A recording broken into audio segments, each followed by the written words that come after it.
Hello student and welcome back to my channel The Biology Academy. I am Dr. Rohit Pratap Singh, your biology faculty for class 11th, 12th and NEET examination. तो बहुत सारी मस्ती हो चुकी है आज दिन भर से, तो आइए थोड़ी सी पढ़ाई की बात कर लेते हैं हम लोग। पिछले वीडियो में हमने और आपने डिस्कस किया था नेचुरल वेजिटेटिव प्रोपोगेशन के बारे में, और उम्मीद करता हूं कि आप सभी लोगों को समझ में भी आया होगा और आपको पूरी तरीके से उसका एग्जाम्पल्स वगैरह सब याद होंगे। याद है ना? हाँ, तो याद होंगे। आज हम लोग बात करते हैं आर्टिफिशियल वेजिटेटिव प्रोपोगेशन के बारे में। तो सबसे पहले एक बार रिकॉल करवाते हैं व्हाट इज़ वेजिटेटिव प्रोपोगेशन, क्योंकि मुझे मालूम है कुछ शैतान बच्चे भी हैं जिन्होंने कल ठीक से रिवाइज नहीं किया। तो आइए बात करते हैं कि वेजिटेटिव प्रोपोगेशन होता क्या है। वेजिटेटिव प्रोपोगेशन का मतलब ये होता है कि प्लांट के किसी वेजिटेटिव पार्ट से एक नए प्लांट का फॉर्मेशन हो जाए, और वो वेजिटेटिव पार्ट रूट भी हो सकती है, स्टेम भी हो सकती है और लीफ भी हो सकती है।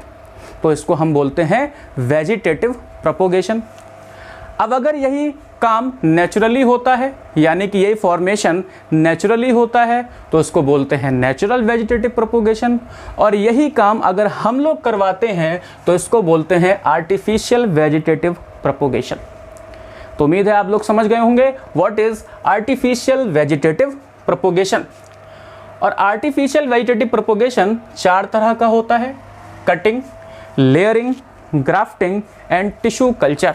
बोलो बोलो, cutting, layering, grafting and tissue, very good, culture.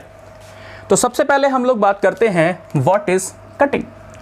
Cutting are the pieces of root, stem and leaves which are planted in nurseries. आज आप लोग जाइए और एक माली के पास जाके उससे बोलिए कि मुझे जो है गुलाब के पौधे को उगाना है।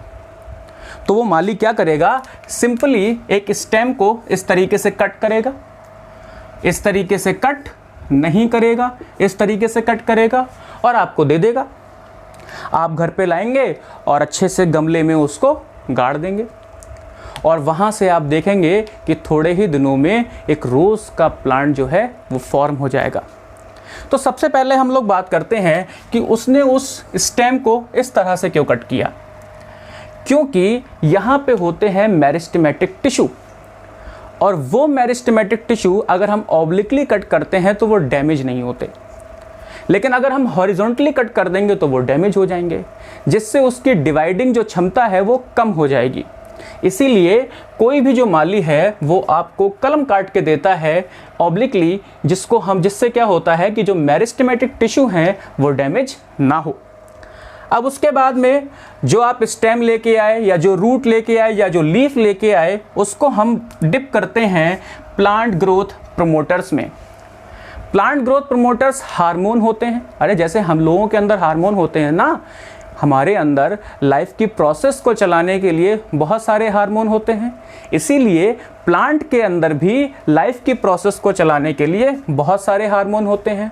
तो कुछ हार्मोन्स को हम बोलते हैं प्लांट ग्रोथ प्रमोटर्स, यानी कि जैसा नाम है वैसा काम है।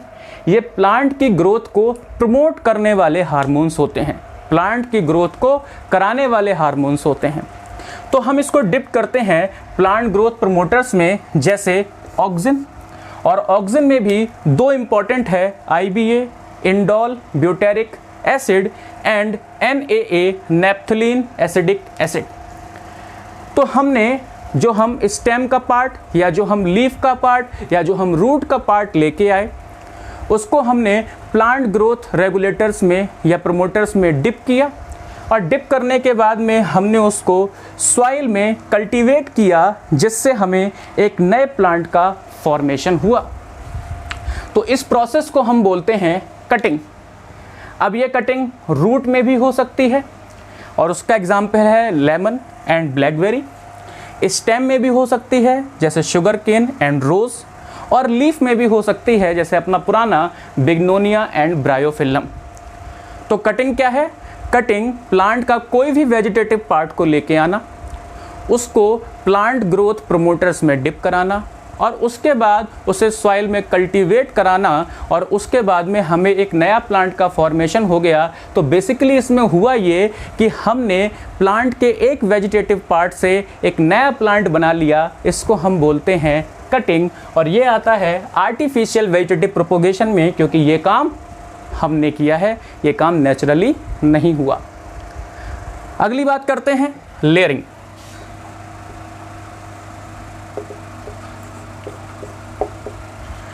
अब जो ये लेयरिंग है ना भाई, ये दो तरह की होती है। ये लेयरिंग दो तरह की होती है। एक होती है ग्राउंड लेयरिंग और एक होती है एयर लेयरिंग। मतलब सीधा सीधा है कि अगर कोई भी जो लेयरिंग है वो ग्राउंड पे हो रही हो, ग्राउंड की हेल्प में हो रही हो, तो उसको हम बोलते हैं ग्राउंड लेयरिंग। और अगर ये ग्राउंड से थोड़ा सा ऊपर हो रही हो तो उसको हम क्या बोलते हैं, एयर लेयरिंग। तो ग्राउंड लेयरिंग में सबसे पहले एग्जाम्पल को डिस्कस कर लेते हैं। एग्जाम्पल क्या क्या हो सकते हैं, जैसे जैस्मिन और ग्रेप वाइन। तो होता क्या है इसमें, जैसे मान लीजिए ये एक प्लांट है, ये एक प्लांट है और इसकी जो स्टेम है वो हमने बेंड करवाई। और बेंड करवाने में ध्यान ये रखना है हमको कि जो नोड पार्ट है, जो नोड है वो हम सॉइल से उसको कवर कर दें, सॉइल से उसको कवर कर दें। यानी कि हमने क्या किया, हमने एक प्लांट की स्टेम को बेंड कराया और बेंड कराने के बाद में जो नोड है उसको हमने सॉइल से कवर किया। जब हम उस नोड को सॉइल से कवर कर देंगे तो हम थोड़े दिनों बाद देखेंगे कि वहाँ पे रूट का फॉर्मेशन होने लगा। और जब रूट का फॉर्मेशन वहाँ पे होने लगेगा तब हम इस स्टेम को कट कर देंगे। और जब रूट का फॉर्मेशन है तो जाहिर सी बात है आगे प्लांट का भी फॉर्मेशन यहाँ पे हो जाएगा। तो इस प्रोसेस को हम बोलते हैं ग्राउंड लेयरिंग, क्योंकि हमने यहाँ पे ग्राउंड की हेल्प ली है, इसलिए इसको बोलते हैं ग्राउंड लेयरिंग। और एग्जाम्पल है अपना जैस्मिन एंड ग्रेप वाइन। समझे ना, एग्जाम्पल क्या है, जैस्मिन एंड ग्रेप वाइन। उम्मीद है आपको समझ में आया होगा। अब बात करते हैं एयर लेयरिंग की। तो यहाँ पे क्वेश्चन बनता है कि इस एयर लेयरिंग को हम लोग बोल सकते हैं गूटी। इस एयर लेयरिंग का दूसरा नाम होता है गूटी।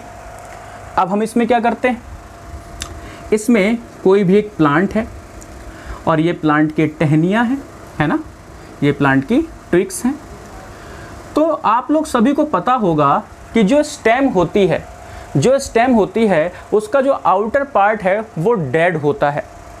उसमें जो टिश्यूज़ होते हैं वो कैसे होते हैं, वो डेंस होते हैं, यानी कि डेड होते हैं। तो हमने उन डेड टिश्यूज़ को यहाँ से रिमूव कर दिया, हमने उन डेड टिश्यू को यहाँ से रिमूव कर दिया। अब हमारे पास बीच में लिविंग टिश्यूज़ हैं, तो हमने इन लिविंग टिश्यूज़ के ऊपर सॉइल को कवर किया। हमने इन लिविंग टिश्यूज़ के ऊपर सॉइल की कवरिंग कर दी और उसके ऊपर हमने मॉस की कवरिंग की, उसके ऊपर हमने मॉस की कवरिंग की। अब यहाँ पे हमने मॉस की कवरिंग क्यों की, आप सभी लोग जानते हो कि मॉस जो है वो मॉइस्चर को, वो वाटर को अच्छे से ट्रैप कर सकता है, अच्छे से लॉक कर सकता है। और आप जानते हो कि किसी भी प्लांट के फॉर्मेशन के लिए हमें पानी की बहुत ज़्यादा ज़रूरत होती है।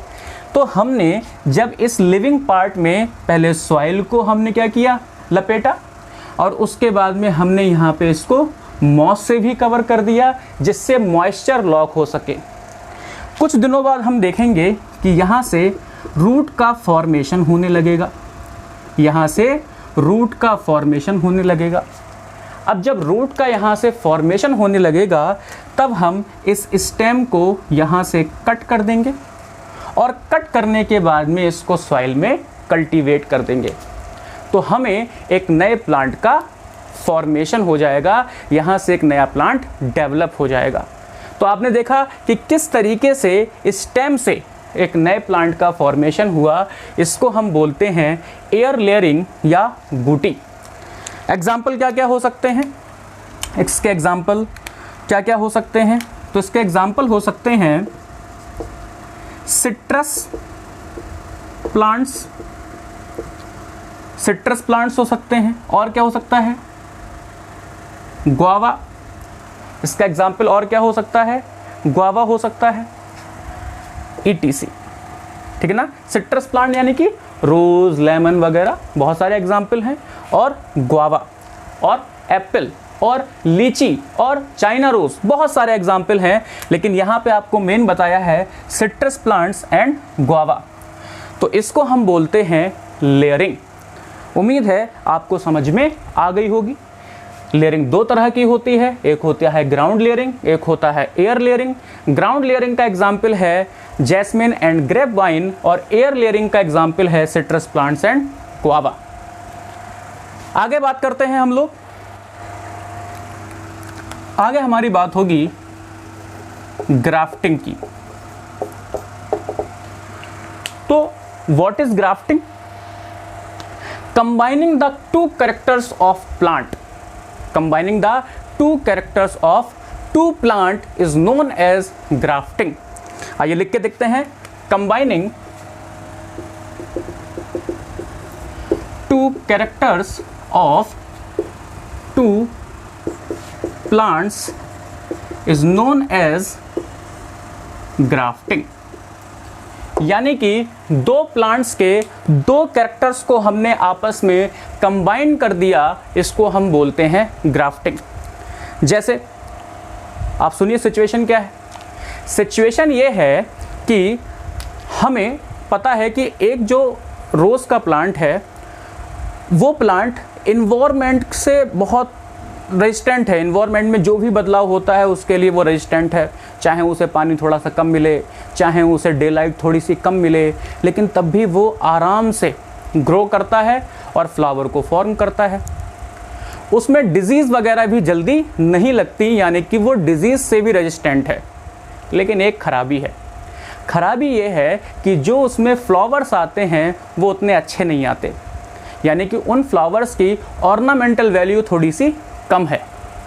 वहीं दूसरी तरफ एक ऐसा प्लांट है जो इन्वायरमेंट के लिए बहुत डेलिकेट है, उसे थोड़ा सा कम पानी मिले तो फूल मुरझा जाएंगे, बहुत जल्दी डिजीज़ लग जाती है, थोड़ी सी लाइट कम मिले तो बहुत ज़्यादा दिक्कत हो जाती है, लेकिन उसका जो फ्लावर है उसकी ऑर्नामेंटल वैल्यू बहुत कमाल की है।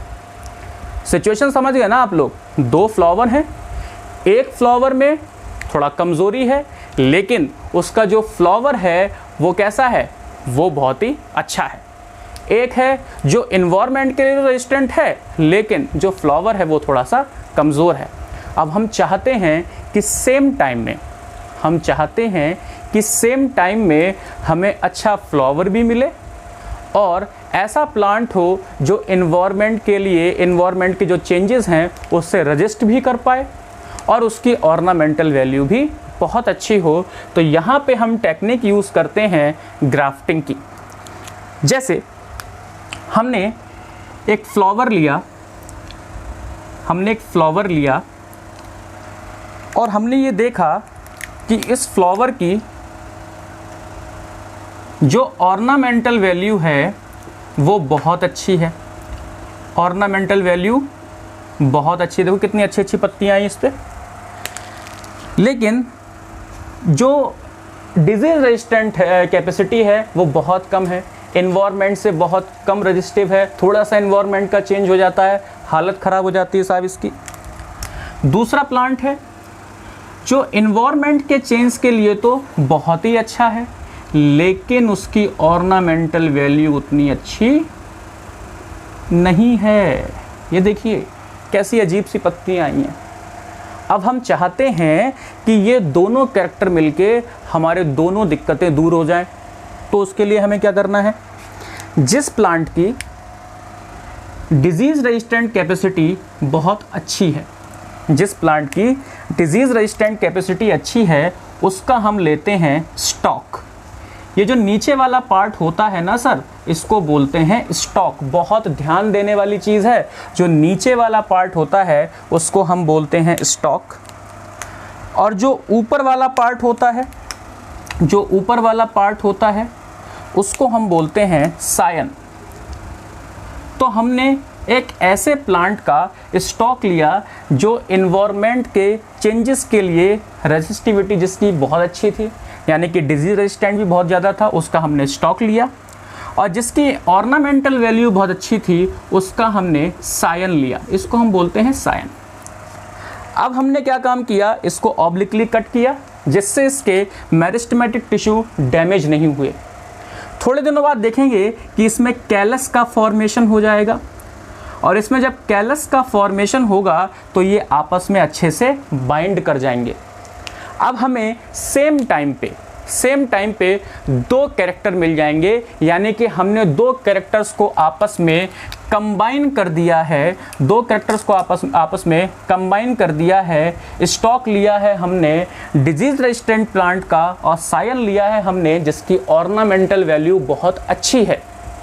तो हमें दोनों कैरेक्टर एक सेम प्लांट में मिल जाएंगे।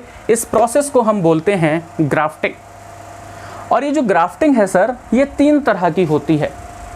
एक होती है टंग ग्राफ्टिंग, एक होती है वेज ग्राफ्टिंग, और एक होती है क्राउन ग्राफ्टिंग। जैसे जो आपके सामने ये ग्राफ्टिंग है, इसको हम बोलते हैं टंग ग्राफ्टिंग। टंग ग्राफ्टिंग, ठीक है ना। अगर किसी प्लांट का जो स्टॉक है वो काफ़ी थिक है और सायन को हमने इस तरीके से अटैच किया है, इसको हम बोलते हैं वेज ग्राफ्टिंग। इसको हम बोलते हैं वेज ग्राफ्टिंग। और अगर एक ही स्टॉक में हमने मल्टीपल सायन को ग्राफ्ट कर दिया है, इसको हम बोलते हैं क्राउन ग्राफ्टिंग। इसको हम बोलते हैं क्राउन ग्राफ्टिंग। तो इसके एग्जाम्पल क्या क्या हो जाएंगे सर? इसका एग्जाम्पल हो जाएगा रोज, इसका एग्जाम्पल होगा रोज, ठीक है ना। और क्या हो जाएगा बेटा?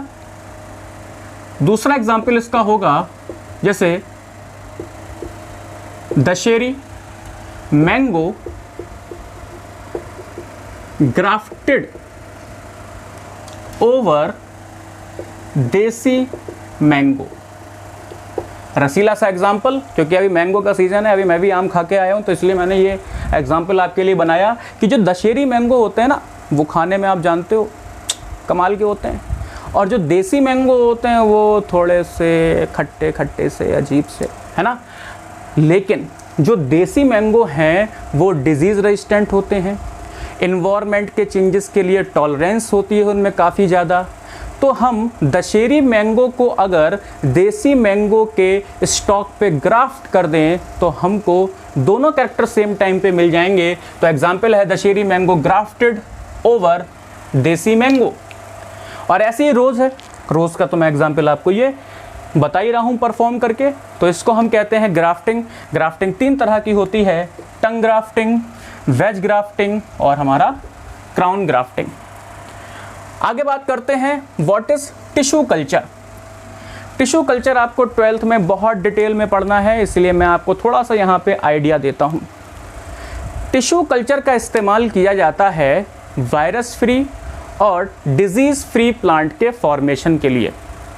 इसमें बेसिकली होता क्या है कि हम किसी भी प्लांट का, बहुत ध्यान से सुनिए, लिखूंगा नहीं इसको, टिश्यू कल्चर से वायरस फ्री और डिजीज़ फ्री प्लांट का प्रोडक्शन किया जाता है एक बहुत ही ज़्यादा मात्रा में, ठीक है ना, बहुत सारी बड़ी मात्रा में, यानी बहुत सारे प्लांट्स एक साथ उगाए जाते हैं। तो इसमें होता क्या है कि एक प्लांट का हम एक पार्ट लेते हैं, एक प्लांट का हम एक छोटा सा पार्ट लेते हैं जिसमें उस प्लांट की टोटीपोटेंट सेल हो। जैसे ये एक प्लांट है, इस प्लांट का हमने एक छोटा सा पार्ट ले लिया और उस पार्ट को हम जो हमने पार्ट इससे अलग किया है उसको हम बोलते हैं एक्स प्लांट। थोड़ा बहुत बता रहा हूँ, अभी बताने की ज़रूरत नहीं है। अभी एक प्लांट लिया, एक प्लांट का छोटा सा पार्ट लिया, उसको हम बोलते हैं एक्स प्लांट, और उसमें होती है टोटीपोटेंट सेल। टोटीपोटेंट सेल वही पुरानी वाली जिसमें ये एबिलिटी होती है कि वो नए प्लांट के पार्ट को या नए प्लांट को पूरा फॉर्म कर दे। अब हमने उस पार्ट को लिया जिसमें टोटीपोटेंट सेल है, उसको लैब में हमने कल्टीवेट कराया, ठीक है, और उसके बाद उससे बहुत सारे प्लांट्स का हमने फॉर्मेशन किया। इसको हम बोलते हैं टिश्यू कल्चर, और टिश्यू कल्चर में बेसिकली हम इसलिए यूज़ करते हैं क्योंकि हमें डिजीज़ फ्री और वायरस फ्री प्लांट्स मिले। तो देखिए सर, इसमें भी किसी सेकेंड पेरेंट का पार्टिसिपेशन नहीं हुआ, इसीलिए ये भी एसेक्सुअल रिप्रोडक्शन का एक टाइप है। तो आज हम लोगों ने cutting, layering, grafting, tissue culture को अच्छे से समझा है। उम्मीद है आप लोगों को समझ में आया होगा। नेक्स्ट वीडियो के लिए आप रुके रहिए हमारे साथ में। चैनल को सब्सक्राइब नहीं किया है तो अभी सब्सक्राइब करिए। अच्छा लगा हो लेक्चर तो लाइक करिए। Thank you. Stay safe and stay healthy. जय हिंद।